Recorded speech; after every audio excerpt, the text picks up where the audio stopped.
સવારથી પડેલા વરસાદને લઈને અનેક જગ્યાએ વૃક્ષ પડવાની ઘટના સામે આવી છે। વરાછા મેઇન રોડ પર એક ઝાડ ધરાશાયી થતા રોડ બ્લોક થયો હતો। ફાયર વિભાગને જાણ કરવામાં આવતા તાત્કાલિક ઝાડ ખસેડવાની કામગીરી કરાઈ છે। શહેરના કતારગામ, ડુંબાર, વરાછા સહિતના વિસ્તારોમાં ઝાડ પડવાની ઘટના સામે આવી છે। વહેલી સવારથી જ અલગ અલગ વિસ્તારમાં ફાયર વિભાગ વૃક્ષ ખસેડવાની કામગીરીમાં લાગ્યું। વૃક્ષ પડવાની ઘટનામાં કોઈ જાનહાનિ થઈ નથી। મારું નામ છે Kiran Patel, sub fire officer, Kapodra fire station.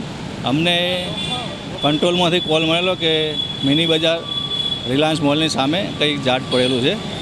એમાં કંઈ વાવાઝોડાથી કે નુકસાન થયેલું હતું અને એનાથી ઝાડ પડેલું હતું, તો ઝાડ કાપીને સાઈડ પર કરી દીધું છે, રસ્તો ખુલ્લો કરી નાખેલો છે। કોઈ જાનહાની ઈજા કોઈ છે નહીં। ખાસ કરીને વરસાદ હતો રાત્રે, કોઈના કોલ આવેલા હતા? ના, આજે સવારે વરસાદ ચાલુ થયો, રાતના કોઈ એવા ઝાડના કોલ નથી, પણ અત્યારે હાલ સુરતમાં ઝાડના કોલ ચાલુ જ છે। દરેક અલગ અલગ જગ્યાએ ઝાડ પડેલા જ છે।